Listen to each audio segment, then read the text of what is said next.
On a Thursday afternoon, I opened my phone and saw the message that split my heart in two. Please don't come to my wedding, Dad. That was it. No explanation, no kindness, just cold, polite rejection. I stared at the screen, rereading her words like they were written in a language I used to know. This was the same girl who once refused to sleep without saying goodnight to me. The same girl who used to call me her hero. And now, I was an uninvited guest to the biggest day of her life. I didn't even know she was engaged. I found out from a mutual friend, an old neighbor, who sent me a Facebook photo of the ring, captioned with, "He finally put a ring on it." I smiled politely, thanked her for telling me, and closed the message. But I felt something tighten in my chest, something I didn't want to name. In the following weeks, I waited, not just for an invitation, but for any kind of sign that I still mattered. A text, a call, a silly update. Nothing came until this message. She didn't say she hated me. She didn't accuse me of anything. She simply erased me. I remember standing by the mailbox every day around 4 p.m., pretending to check the mail. The neighbors probably thought I was waiting for a delivery, but I wasn't. I was waiting for her handwriting, her voice, anything. When that message finally came, I didn't cry, not right away. I just sat down on the front steps, phone in hand, and tried to remember when I stopped being her father. Was it when her mother died? Was it when I couldn't afford her out-of-state college and she took a loan instead? Was it when I missed one too many calls while working overtime to pay off the mortgage? Or was it more recent when she met him? He was wealthy, smooth, the kind of man who knew how to play every room he entered. He'd take her and her fiancé to ski resorts and wine tastings. She started calling him Dad in front of people. I was now Mark, nothing more. I didn't argue when it started, didn't complain, didn't beg for a role in her new life. I just kept showing up, quietly, proudly, foolishly. That night, after her message, I sat in the dark living room alone. The walls were still lined with her childhood photos, finger paintings, graduation caps, teddy bear tea parties frozen in time. She didn't ask for them back. She didn't want the memories. She wanted space. So I gave it to her. But deep down, I knew this story wasn't over. She thought she had erased me. She had no idea how deeply I was still written into every part of her life. And soon, she'd see it too. Friends, let me take a quick pause here. Please write in the comments. Where are you listening from? Has anything like this ever happened in your life? If this story speaks to you, consider subscribing and sharing it. It really helps us grow this channel and bring you more powerful stories like this one. All right, let's continue. I couldn't sleep that night. The house was too quiet. Not the peaceful kind of quiet, but the heavy, hollow kind that presses on your chest. I walked into the attic sometime around 2 a.m., barefoot, still holding my phone like maybe her message would change if I looked at it again. It didn't. The old photo albums sat where I left them years ago, wrapped in a blue blanket she used to drag behind her like a cape. I knelt down, unwrapped them slowly like I was opening something sacred. And in a way, I was. Page after page, I watched time fold in on itself, her tiny face smeared with chocolate cake on her first birthday. The Halloween where I stayed up all night sewing her a bumblebee costume because the store-bought ones were too itchy. The Christmas morning when she jumped into my lap before even touching the presents. Moments she no longer remembered. Or worse, chose not to. I touched each photo like it could bring her back. The way she used to lean into me on road trips. The way she called my name in the middle of the night after a nightmare, knowing I'd always come. She once wrote a Father's Day card that said, "You make me feel safe, like nothing bad can ever reach me." I kept it. It's still in my drawer. I opened it again and read the words she wrote in crayon, uneven and full of love. But that version of her was gone. Now, someone else had taken my place, not just physically, but in her heart. Someone with a smoother voice, a bigger house, deeper pockets. He hadn't rocked her to sleep when her mother passed. He hadn't sat through school plays in a wrinkled shirt because he came straight from work. He hadn't sold his car to help pay for her braces, but somehow he'd become the father in her eyes. She once called me her home. Now I was a shadow. I don't know when the shift began. It was subtle at first. She stopped calling as often. Then came the sorry I forgot dad messages, followed by missed birthdays and later, polite, distant small talk, like she was speaking to a stranger she used to know. And still, I never stopped being her father. Even when she rewrote our story, when she let someone else narrate the chapters I bled for, I stayed. Because that's what love does. It stays, even when it's not seen. I sat there for hours, the photo albums open like wounds. The sun started to rise and painted the room gold. For a moment, I imagined her as a child again, running in with messy hair and bare feet, crawling into my arms with no questions asked. But reality sat across from me, quiet and cold. My daughter didn't just forget me. She replaced me. And yet I couldn't bring myself to be angry. I wasn't angry at her. I was heartbroken for her, because she didn't know. Didn't know the cost of real love. Didn't know that one day when the lights dimmed and the noise faded, she'd feel the absence of the man who loved her before she ever learned to walk. And by then, I might not be standing at the door anymore. The first time I saw him was in a photo she sent by accident. A group dinner. Everyone laughing. A wine glass raised in her hand. Her head tilted toward a man I didn't recognize. He had that confident kind of ease, the kind that money wraps around someone like a second skin. Hair slicked back, a perfect smile. His hand rested lightly on her shoulder, almost possessive. She looked up at him like he was the sun. There was no mention of me in her caption, just, "Dinner with my people. So grateful." I stared at that photo for too long, not because of him, but because of how happy she looked, and how far away that joy felt from the life we once shared. It didn't take long to find out who he was. Her fiancé's stepfather. A man with too many properties, too many stories that didn't sound quite real, and a voice that made every room pause for him. She started talking about him more in the months that followed. "He's been so good to us," she said once. "He's always believed in me." I wondered if she remembered how I sat outside the principal's office with her when she failed a math test and thought she'd never get into college. How I stayed up till 2 a.m., helping her study, even though I had to work at 6. He didn't see her through that. I did. But suddenly it was his belief that mattered. At some point she began calling him Dad in front of others. The first time I heard it, I felt something inside me split. Not like glass shattering, but like a quiet thread snapping. She didn't flinch, didn't pause. Just let the word roll off her tongue like it had always belonged to someone else. And me? I became Mark, even to her friends, even to people who once called me her rock. Now I was a footnote. He introduced her at a charity dinner as the daughter I never had. I wasn't there, of course, but I saw the video. It was posted on the venue's Facebook page. He put his arm around her, told a story about how he'd watched her grow into this incredible woman. The crowd applauded, and I watched it alone, from a worn-out couch I once bought for her dorm room. I could have spoken up, could have reminded her who paid for her first laptop, who taught her to ride a bike, who took out a loan so she wouldn't graduate drowning in debt. But I didn't, because if you have to remind someone you raised them, they've already chosen to forget. She seemed to shine around him, or maybe she just dimmed when she was around me. With him, everything was effortless. Vacations, dinners, dresses. With me, it had been sacrifice. Long hours. Take-out dinners. Worn shoes patched together until I could afford new ones for her. He got the polished version of her. I helped build it from pieces. I watched the story change, and there was nothing I could do. All the bedtime stories, the lunchbox notes, the hospital visits, all of it rewritten. She let someone else hold the pen. And even as I sat with that quiet ache in my chest, I knew this. History can be rewritten, yes? But roots remember. And no matter how high she reached in this new life, she was still growing from the soil I bled into. Someday she'd feel it again.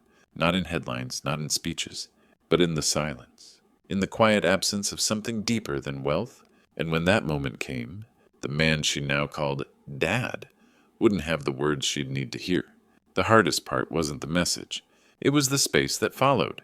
Not the space between us physically, but the space where a father's voice used to live. That space she no longer wanted filled. She didn't scream. She didn't accuse. She simply asked for distance, calm, composed, like someone requesting an extra pillow on a hotel bed. "Please respect my choice. as if what she was cutting off was casual, as if it hadn't been my life's purpose. I didn't fight her. I could have. I could have begged, reasoned, reminded her of everything we'd survived together. But I knew this wasn't a moment for shouting. This was grief, the quiet kind, the kind that swallows itself whole. So I did what she asked. I stepped back. I gave her space. I deleted the wedding reminder I had set months earlier. I canceled the hotel I'd booked, just in case she changed her mind at the last moment. And then I sat in the same chair by the window I had once rocked her to sleep in. Only now, I was the one trying not to cry. There's a silence that follows abandonment, and it isn't peaceful.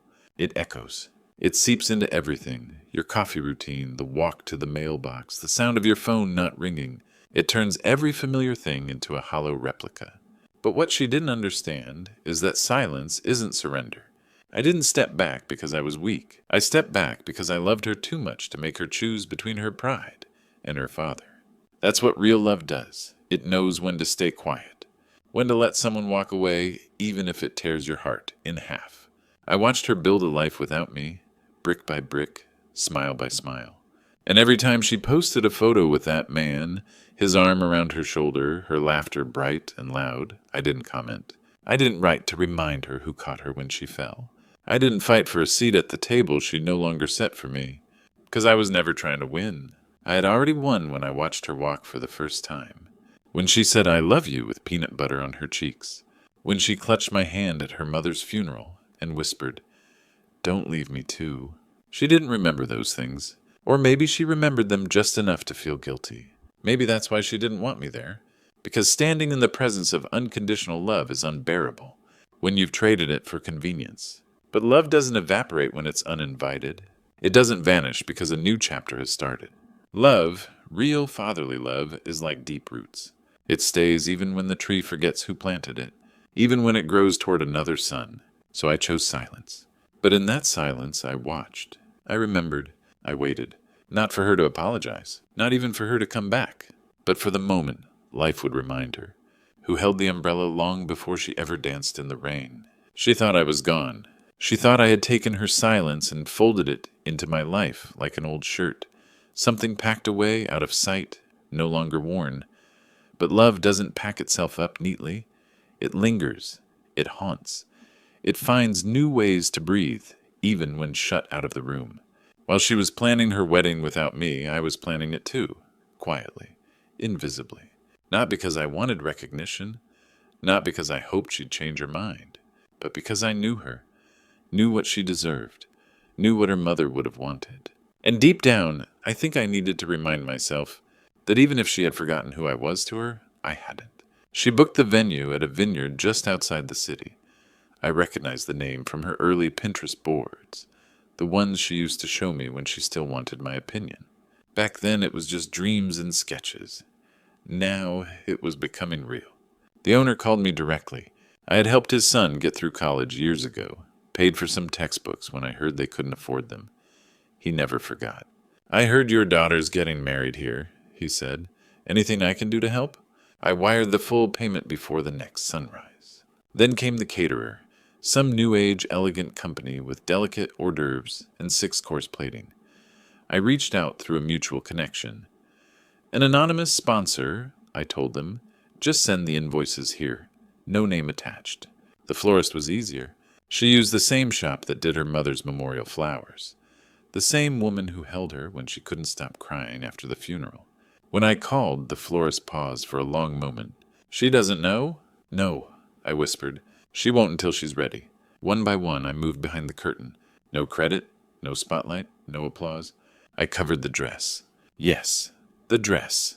The one she posted online about, thanking her new family for helping her afford it. I saw the receipt come through the boutique system. She never questioned where the final payment came from. She just smiled in the photo, twirling in front of the mirror. Her joy so bright it nearly blinded the pain in my chest. Every time a vendor called, every time a bill came due, I was there. Quiet, steady, present in the shadows. I didn't do it to win her back. I didn't do it because I was trying to prove anything. I did it because I couldn't imagine letting her walk into the most important day of her life without someone making sure the ground beneath her feet was steady. even if that someone couldn't be seen. She never asked how everything was running so smoothly. She never wondered how it was possible for her small budget to stretch so far. She just smiled and believed in the illusion others built for her. She believed it was all because of him, but he hadn't lifted a finger. He stood for photos, smiled at toasts, shook hands, but he hadn't arranged emergency power for the outdoor setup. He hadn't prepaid the photographer an extra day in case of rain. He hadn't stayed up at night planning contingency after contingency, just in case she needed it. That was me. Always me. But now with no face, no name, just a father in the dark. It hurt more than I can ever say. To love without being seen. To give without being wanted. To serve without being remembered. But sometimes love isn't loud. Sometimes it's not in the speeches or the headlines. Sometimes it's in the contracts no one reads. The invoices without a name. The man who shows up early and leaves before anyone knows he was there. And while she smiled in her bridal shower photos, while she toasted to new beginnings, surrounded by people who didn't know what had been sacrificed to get her there, I was sitting alone at my kitchen table, quietly going through one last checklist, because I didn't need to be in the pictures. I just needed her to be okay, even if she never knew who made it possible, even if in her story I no longer existed. But stories change. Truth finds its voice, and sometimes silence doesn't last forever. I opened the spreadsheet at dawn, the glow of the laptop illuminating my tired eyes. The file was titled Guest List Final, and for a moment my breath caught in my throat. I wasn't on it. Not my name, not my number, not even a line for father of the bride. Just empty space where I belonged. But as I scrolled, page after page revealed faces I had once guided into her life. Her biology professor, the one who stayed after class to explain DNA sequences until she finally understood. The youth soccer coach who taught her to trust her strength on the field. The neighbor who let her practice the piano in his living room when our rent-controlled apartment walls couldn't survive another late-night recital. They were all there, each one a testament to the countless small miracles that shaped her into who she was. Family friends I introduced her to. The couple who took her camping under star-studded Colorado skies, teaching her the constellations when she couldn't sleep. The aunt who knitted her first winter scarf when our heater broke. The cousins she spent every 4th of July with, chasing fireflies in the backyard. Their names filled the lines in neat handwriting, rows of connection that I helped weave. Yet I was nowhere. Air invisible. I closed the spreadsheet and sat back, hands trembling. I pictured that wedding cake, layer upon layer, each tier built on the foundation of relationships I had nurtured. I saw the rows of chairs in the vineyard's manicured lawn, every chair reserved for someone whose life I touched, and every one of them would turn to applaud as she walked down the aisle. I would not be standing there to watch. And that was the cruelest cut of all. My fingerprints were on every invitation sent, every name written, every envelope stamped. But the writer who held the pen had left me out of the narrative, an editor arbitrarily striking out the main character. She would sit among her mentors and friends, laughing as she toasted the man she believed made it all possible, unaware that the real architect of her world was sitting alone in the dark. I thought of her mother, her unwavering optimist, who always said a family was made of love, not blood. I remembered how she insisted we invite people who helped us grow, who taught us compassion. That belief was in every name on this list. It was in every laugh, every tear, every lesson learned. And yet when I look at that empty slot for father, I feel the weight of every unseen sacrifice. The overtime shifts to pay for her robotics kit, the nights I sat by her bedside when she was sick, whispering that she'd be okay, the mornings I woke before sunrise to drive her to audition after audition because our old sedan refused to start at night. All of it hidden, all of it erased. I closed my eyes and felt the tears I had held back for weeks finally spill over. This wasn't about pride anymore. It was about truth. The truth of every hand I held, every door I opened, every word of encouragement I whispered when she thought the world had forgotten her potential. Some of those on the list might sense something missing. Maybe the biology professor would notice her guiding star was absent. Maybe the coach would look for the man who once showed up, rain or shine, to watch her play. Maybe the florist, who saw me at the market picking wildflowers for her first prom corsage, would ask why I wasn't arranging blooms for this day. Perhaps in those small questions the air I became would turn solid again. I stood and walked to the window overlooking the garden, where dew still clung to budding roses. I breathed in the cool morning air, steeling myself. I had hidden too long. I had let my absence be her answer. But some games change when you decide to move the pieces, and mine was only just beginning. The UPS truck rumbled down the gravel driveway just as dawn broke, its brake lights pulsing in the half-light. I was already standing by my front door, heart hammering in my chest. This was it, the last piece of the puzzle. The final box, I knew, would speak louder than any words ever could. I carried it inside carefully as if it were her fragile heart, wrapped in cardboard. The label read simply, "Bridal accessories, fragile." But I knew better. Inside was something more than an ornament. It was a promise. I opened the flaps and lifted out the custom bouquet holder, a slender vase of polished silver, its curves elegant and unassuming. My fingers traced the engraving, her mother's initials entwined with a tiny heart. I remembered the lullabies I used to hum when she first held that same locket, how it glinted in the nursery light whenever I tucked it around her neck. Her mother had died too soon, leaving us both trembling in emptiness. I'd held my daughter tight that night, vowing she would never feel alone. Now, here it was again, decades later, a piece of our past breathing life into her future. I polished the holder until the silver gleamed like a tear in sunlight, and then I placed it in its box, securing it with tissue paper I'd tucked away from my daughter's first dance dress. I imagined her fingers, now slender and adorned with engagement rings, closing around it, feeling the cool metal and remembering. She never knew who sent it. She never paused to wonder how a gift that personal could arrive without a note or signature. Instead, weeks later, at her bridal shower, she lifted it triumphantly, her eyes swimming with tears. The women around her gasped at the delicate engraving. She clutched the holder to her chest and pressed it against her cheek, as if hoping to hear her mother's voice whisper back. I wasn't there to see it. I couldn't be. But I heard her aunt's hushed words over the phone later that night. She held it for a long time, just sobbing. I've never seen her like that.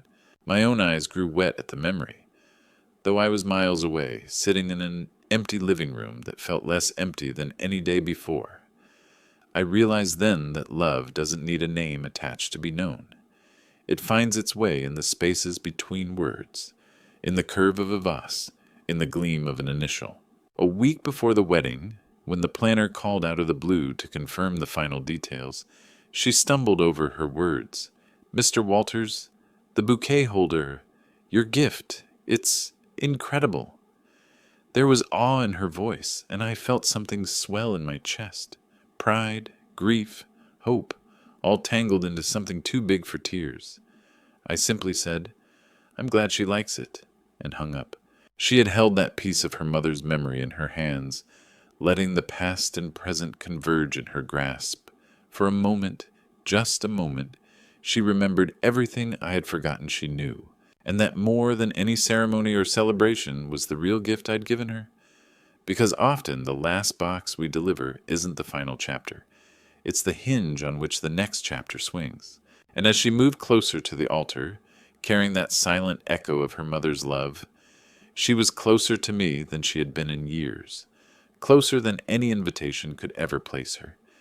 Even if she didn't know it yet, that silver vase held more than flowers. It held our unbroken bond. I arrived before dawn, slipping into the shadows where the gravel turned to grass. The vineyard sparkled in the first light, rows of vines whispering in the breeze, and beyond them an aisle flanked by white chairs, leading to a wooden arbor draped in lace. I stayed hidden, no tuxedo, no boutonniere, just a solitary figure in worn jeans and a soft jacket, heart pounding so loud I was certain she could hear it across the distance. I watched her path, the soft rustle of her gown, the way the morning light caught her veil like a halo. She moved with purpose, her head held high, surrounded by friends who cheered with genuine delight. Their joy made my chest ache. This was her moment, and I was not welcome. The officiant's voice rang out, steady and bright, though I only caught fragments. Today we celebrate. She looked radiant, her eyes flashing with hope borrowed from every fairy tale she'd ever believed in. The bouquet holder I'd sent gleamed in her hands, the silver engraving catching the sun as if her mother's spirit reached across the years. But I wasn't a guest to witness this. I was the silent guardian, the unseen architect, the man whose love for her would never abandon her. And as the ceremony unfolded, I felt a fierce pride for her strength, her grace, her willingness to step into a new life, even if that life had tried to erase me. Then, very suddenly, the air shifted. A sharp crack from the power box near the arbor, and the lights flickered. A collective gasp rose from the guests. The microphone died, the soft music cut off. Confusion rippled through the rows. The planner whispered frantic words. The photographer tightened his grip on the camera. And I knew this moment was mine to seize. Without a second thought, I stepped forward, crossing the gravel and grass in silent urgency. My jacket snagged on a fence post, and I nearly lost my balance, but I kept going, because it wasn't just about fixing lights or smoothing over an outage. It was about reminding her, about declaring in action what words alone could not. As I reached the dimmed arbor, the crowd parted, eyes searching for the problem solver, and there I stood, hands on the generator switch, heart racing with the promise of redemption. In that instant, something changed everything. The man they thought had vanished. Her father had returned to claim his place. 15 minutes before the ceremony, the vineyard fell into an eerie hush. Lanterns went dark. The string lights above the arbor winked out like startled fireflies. A tremor of panic rippled through the crowd, an audible gasp that echoed against the rolling hills. The planner's face turned ashen. She pressed trembling fingers to her lips. Staff rushed past me, clipboards forgotten, as they scrambled toward breaker boxes and phone calls. I stepped out of the shadows, heart slamming against my ribs like a war drum. They didn't see me at first, just another guest, or so they thought. But I knew every cable, every fuse, every last detail of that silent engine locked away beneath the ceremony tent. I'd arranged for that generator months ago, insisted on its power capacity, covered the extra cost to ensure there would never be a moment like this. The whispers followed me as I approached the control panel. No one understood how to start it. No one knew the code. I touched the cold metal box and felt a surge of every memory tethered to her. The nightlights in her nursery, the way she'd call my name in the dark when nightmares struck. The promise I made that she would always be safe. This was my chance to keep that promise. One more time. With steady hands, I opened the panel. Fingers pressed the hidden buttons, each press a quiet affirmation of the love that guided me here. The engine coughed to life, first a low whir, then a booming pulse that felt like a heartbeat returning to the universe. Lights bloomed across the vineyard like dawn breaking across the horizon. Music crackled back through the speakers, soft and triumphant. Gasps of relief blossomed around me, and applause rose like a wave. The planner's eyes filled with tears as she realized who I was. In that moment, I didn't need to step forward or claim credit. My presence spoke louder than any introduction. Across the aisle, she paused mid-step. Her shoulders stiffened. Confusion stole her composure. Those perfect wedding day nerves replaced by something raw and uncertain. She glanced at her guests, expecting to see the man she believed had orchestrated every detail. Instead, she saw me, hands still poised at the generator switch, breathing hard from the dash across the lawn. Time slowed. The air trembled. She recognized me in that instant, not just as a familiar face, but as the architect of her day, her invisible champion who refused to let her moment fade into darkness. And beneath her composed facade, I saw it. the shadow of a question, the flicker of recognition, the realization that here, in the glow of restored lights, the man she thought erased had returned. The music swelled, and the lanterns shimmered like a field of stars awakened. I stepped back, letting the ceremony resume. But I carried more than my own breath in that space. I carried every heartbeat we'd ever shared, every whispered promise, every tear and triumph. In those first notes of processional music, she lifted her gaze and saw me. For a heartbeat, the world held its breath. Her wedding day transformed into the stage for a silent reunion. And as she moved forward down the aisle, the lights illuminating her path, she carried not just her bouquet or her mother's engraved holder, but the palpable truth of a father's undying presence. No generator code could ever capture the love that powered this day, but for 15 electric minutes in the cool morning air, she remembered who really made it possible. The moment the lights flickered back to life, a hush fell over the edges of the celebration, like the world paused to catch its breath. Then, beneath the polite applause and the relieved sighs, a different current began to flow. Hushed conversations behind linen-draped tables and soft footfalls in the tense margins. I lingered where shadows met light, listening to the ripple of voices that carried more than gratitude. A waiter, stacking plates by the dessert table, whispered to a colleague, "Didn't her father cover this?" His words trembled with curiosity. The colleague shook his head, eyes widening. At the far end, the planner straightened her clipboard, paper rustling like nervous wings. She glanced toward the stage, mouth partway open, then closed it, as if sealing a secret. "She said her father wasn't involved," she murmured to herself, voice brittle. A florist, carrying a basket of rose petals, hovered nearby and caught the tail end of the conversation. "Then who paid for the entire thing?" she asked, cheeks flushing. Silence stretched, heavy enough to press the petals flat against the ground. Vendors exchanged glances. Caterers who'd sampled her first anniversary cake years ago, the photographer who'd captured her kindergarten graduation, the band leader who'd played at her 16th birthday. Each of them, in that heartbeat of stillness, pieced together a puzzle they hadn't known existed. I watched as the planner's eyes lifted, scanning the crowd until they landed on me. Recognition dawned in her expression, mingled with relief and something deeper, astonishment.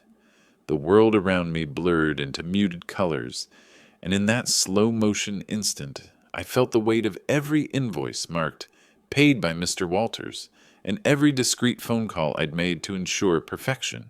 Across the tent, she stood at the altar, already turning toward me, her lips parted not to speak, but in shock. The crowd drifted aside, like trees bending away from the path of a storm. The music faded, a low hum buried in uncertainty. All eyes followed mine, hers toward the man she believed lost.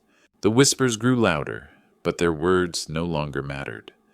In the charged silence, she saw the truth spelled out in every careful step I took forward. Proof that a father's love doesn't end because an invitation is revoked. It lives in every uncredited favor, every anonymous act of devotion, and every quiet moment of sacrifice made in the dark. As I crossed the threshold between guest and guardian, the planner let out a breath she'd been holding. The vendors straightened, nurses of flower and film reclaiming their roles in this hidden narrative. And she, my daughter, stood alone at the arbor, wedding gown gleaming, tears gathering in her eyes as she realized who had truly given her this day. In that raw, electric moment, the world shifted. Justice whispered through the leaves of the vineyard, carrying the promise that no story remains rewritten forever. The truth had found its voice behind the curtains of ceremony, and every eye rested on the man who refused to be unseen. The ceremony did not resume until she nodded, first to me, then to the planner, and the guests settled, their faces a tapestry of wonder and newfound respect. But for that suspended heartbeat, the wedding was no longer just her day. It had become our reconciliation, a testament to the power of a father's love revealed at last. She stood beneath the arbor, her world distilled into the single question that pulsed through every corner of the vineyard. "Where's Mr. Walters?" It began as a murmur, voices at the bar, hushed confessions behind the champagne fountain, but it swelled into a chorus. The DJ, who had cut his teeth at our town's tiny community fair, approached the planner with a sheepish grin. "I've never seen a setup this perfect," he admitted, packing away his cables. "Who's the mastermind?" His eyes flicked toward me, standing awkwardly just beyond the circle of chairs. The florist, who had woven my daughter's grief and joy into every rose and peony, lingered by the archway. Her hands still trembled from arranging the final spray. She confessed, head bowed.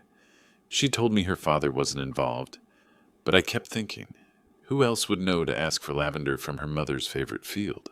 Even the rental company, whose sturdy tables and chairs bore mysterious tags marked "Paid in full by Mr. Walters," began making calls. Their corporate voicemail box overflowed with inquiries, each message more insistent than the last.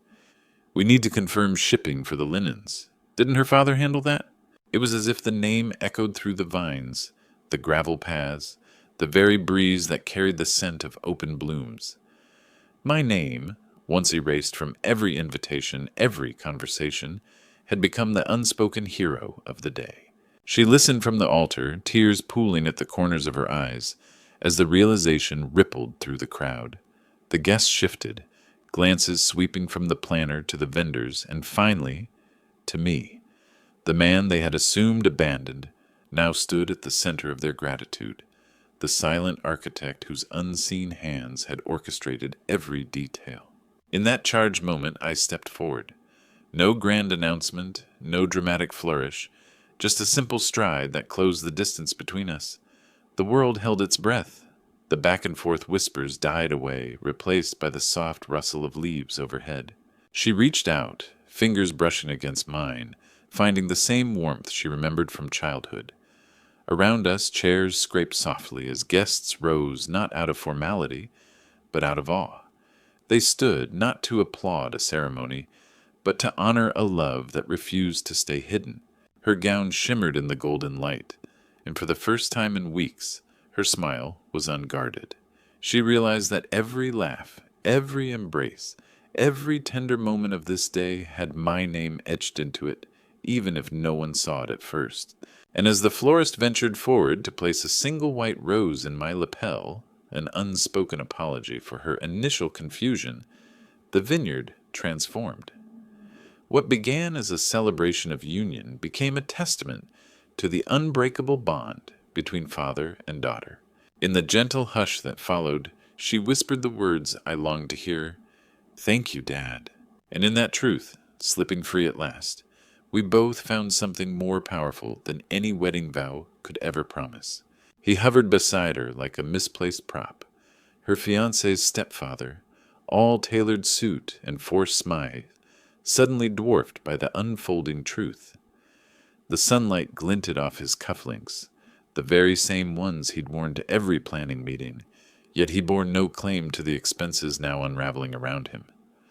A wedding vendor, cheeks flushed with embarrassment, approached him with trembling urgency.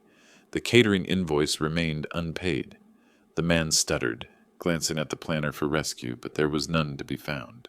Moments later, the florist, still clutching a stray blossom, confessed that her final bill, one that had covered the most delicate peonies and sentimental sprigs, had never been settled. Then the tent rental team, the photographer, the musician who'd tuned their instruments here at dawn, all lined up with the same stunned expression. No payment on record. Her stepfather's engineered composure crumbled. He looked to her, searching for a lifeline in her eyes, but her gaze was drawn away, fixed on something far more important. The veneer of his control shattered, exposing the hollow center beneath the polished exterior. She felt her own world tremble. The seamless fantasy he'd built, the lavish weekends, the extravagant gifts, the gentle reminders that he was the one who believed in her, crumbled in that instant. Every smooth word he'd spoken, every casual pat on the back now rang hollow against the truth of unpaid bills. and unclaimed debts. And then she heard me, my soft footsteps as I stepped forward, hand over the small of her back to steady her quivering frame. She turned to face me, eyes wide with a question that needed no words. The morning's joy, the planner's pride, the guest's applause, all faded into a quiet space that pulsed with raw emotion. In that hush, a single question broke the tension, flickering like a lamp in the dark. If your dad didn't do this, who did? Her breath hitched. The question hovered, charged with significance. She looked at me, really looked, seeing every hidden payment, every late-night call, every whispered arrangement made in her name. She saw the father who refused to let her wedding day dim, even when she'd tried to shut him out. Around us, the vendors exchanged nods of recognition, an unspoken chorus of truth confirming what they now understood, that I had shouldered the cost, carried the weight, and ensured her day would shine. And as her stepfather's shoulders slumped, the illusion he'd so carefully crafted collapsed entirely. Tears welled in her eyes, not of anger, but of something deeper, relief, gratitude, and a dawning realization of the man who had never truly left her side. In that moment of confrontation, she reclaimed her past and reshaped her future. The day's meaning transformed from a celebration of a new beginning to a reconciliation of the strongest bond she'd ever known. And as she stepped away from the tarnished promise of wealth and privilege, she gathered her courage to walk toward the only father she would ever need.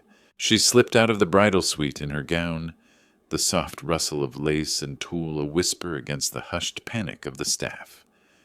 The echo of hurried footsteps faded behind her as she navigated the familiar path. Only it wasn't the aisle she pursued, but the gravel trail leading to the parking lot. Each step in her delicate shoes felt like a heartbeat drumming in her ears, matching the frantic pulse of her chest. I saw her emerge from the fading haze of celebration into the cool afternoon air. The sun carved patterns through the vine leaves, casting both light and shadows across her path. She paused at the edge of the lot, where rows of rented cars gleamed under the open sky, tires dusty from the journey. In that space between the party's glittering illusion and the raw simplicity of truth, she saw me, standing alone, hands folded, coat unbuttoned against the breeze. I held my breath, uncertain how she would bridge the chasm between us. Her veil fluttered behind her like a bird's wing caught in hesitation. Tears shimmered on her lashes, refracting the sunlight like tiny prisms.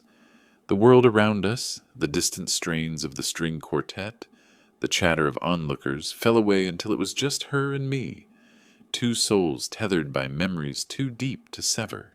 Her voice trembled, soft yet edged with wonder. Why did you still do all this? The words carried the weight of every erased moment, every unwritten apology, every unlived embrace. I let time linger there, savoring the gravity of her question. The answer lived in every invisible gesture that brought her to this threshold. The paid bills, the secured venues, the secret deliveries, the whispered prayers in the silent hours. But it all distilled into a single truth, too profound for mere transactions. Because you're still my daughter, even when I'm not your father. The words slipped from my lips, gentle as dawn's first light. I stepped forward, closing the distance between the past and the present. Her breath caught, and she let the tears fall freely, washing away the pain of abandonment and the sting of misplaced pride. I reached out, brushing a strand of hair from her face, and she leaned into the touch, like a weary traveler finding home at last. The fabric of her dress whispered against my coat, a reminder of every nighttime cuddle and morning promise we once shared. Around us the world reassembled. Voices drifted back, a gasp here, a murmur there, but neither of us noticed. In that moment, we existed beyond ceremony and expectation. We existed in the unbreakable bond of blood and love, the kind that survives silence, betrayal, and time itself. She buried her face in my coat, trembling with the release of all she'd held inside. I wrapped my arms around her, holding her as I once did when she was too small to stand on her own. We stood together by the dusty cars, far from the grand decorations and crafted speeches, yet in the truest place either of us could be. And as the crowd watched from just beyond the vines, the father she thought lost became the one she never truly left behind. She stumbled as if the weight of the world had shifted beneath her feet.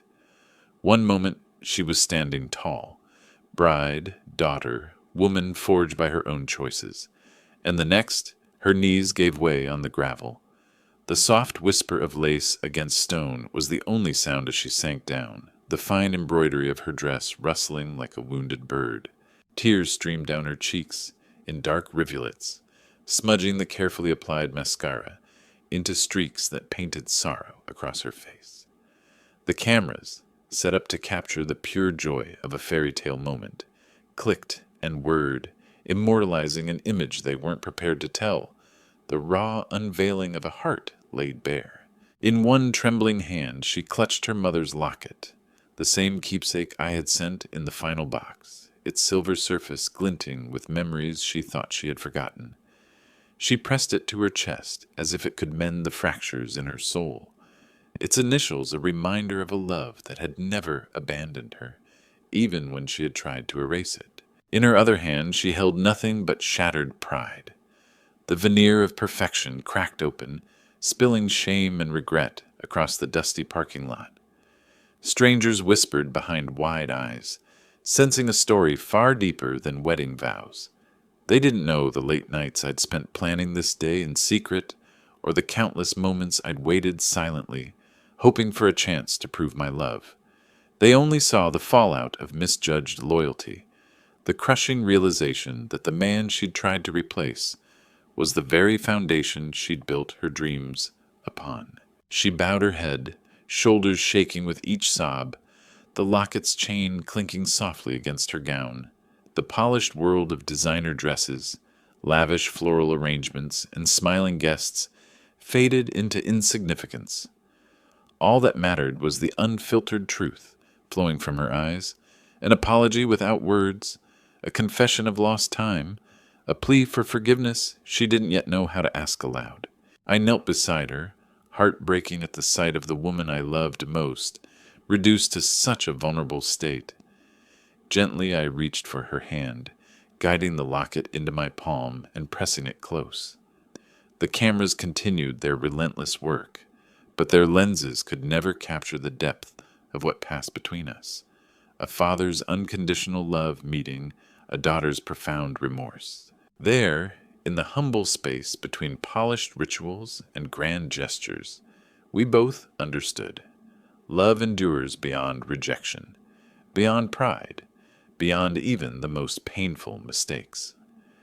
And as the tears flowed freely, washing away the weight of betrayal, she began to learn that the truest vows are not whispered at an altar, but spoken by two souls finding their way back to one another. The breeze carried the soft murmur of guests pausing in the vineyard's golden light as she rose from the gravel, her wedding shoes dusted and forgotten. The string quartet fell silent, the soft rustle of silk and lace the only music now. She raised her voice, trembling yet clear, and spoke words that rippled through the crowd like stones skipping across water. "I'm so sorry. This day was meant to be a celebration of new beginnings, but I lost sight of the one love that carried me here every step of the way." Her words hung in the air, charged with a mixture of apology and resolve. The guests, family friends, mentors, colleagues, sat in stunned quiet, their faces a mosaic of surprise and admiration. Some covered their mouths. Others exchanged glances that said, "We've never seen such honesty." She turned toward me, and the locket I had placed in my hand shone like a beacon between us. Each flicker of its silver surface spoke of bedtime lullabies, scraped knees soothed at midnight, and whispered encouragements in the darkest hours. With a steady breath, she crossed the remaining few paces, her veil trailing like the gentle echo of the past. She stopped before me, knee-length train pooling at her feet, and reached for my hand, her fingers intertwined with mine. warm and familiar, like the return of an old song. She looked into my eyes, the tears still clinging to her lashes, and whispered words that turned every head and stilled every heart. The real vow I needed was to the man who never left me. "Will you walk me home, Dad?" Time seemed to fold in on itself as I felt the weight of her request. Simple, profound, eternal. Walk me home. Not down an aisle draped in silk, but back into the arms of the one who had carried her first steps, who had caught her when life tripped her up, who had gifted her every dream she dared to dream. I squeezed her hand, my voice catching on the swell of emotion. "Always," I said, feeling the word resonate through my chest like the final note of a hymn. Behind us, the vineyard exhaled, a collective release of joy and relief. Chairs scraped gently as the guests rose to their feet, some wiping tears, others clapping softly in heartfelt applause. The planner, florist, and vendors looked on with quiet awe, knowing they had witnessed more than a wedding. They had witnessed a homecoming. We began to walk, side by side, her gown brushing against my coat, our footsteps crunching in unison on the path toward the gravel drive. The world felt reordered, laws of time and expectation rewritten by the simple act of a daughter reclaiming her father. We passed the rows of vines lined with chairs, the proud tents that had hovered over a ceremony no longer ours, and the sentinels of lantern posts that still glimmered in the late afternoon haze. She paused once, as if savoring the moment, then leaned into me, her head resting against my shoulder. I wrapped an arm around her, steady and sure, and together we emerged into the open lot where our journey had begun an hour ago. There were no vows exchanged in front of witnesses, no promises carved into scripts, only the living testament of two hearts rediscovering their bond. And as we reached my old sedan, its paint chipped and familiar, I opened the door for her just as I had when she was a little girl. She slid into the seat with a contented sigh, still echoing with wonder, and I climbed behind the wheel. As the engine hummed to life, I glanced at her through the rearview mirror. She smiled, an unguarded, radiant smile that spoke of forgiveness, gratitude, and the unbreakable thread that tied us together. And as we drove away from the vineyard, leaving behind the echo of applause and the shadows of what might have been, I realized that this was as true a ceremony as any. The unspoken promise between father and daughter that no matter where life led, they would always walk home together.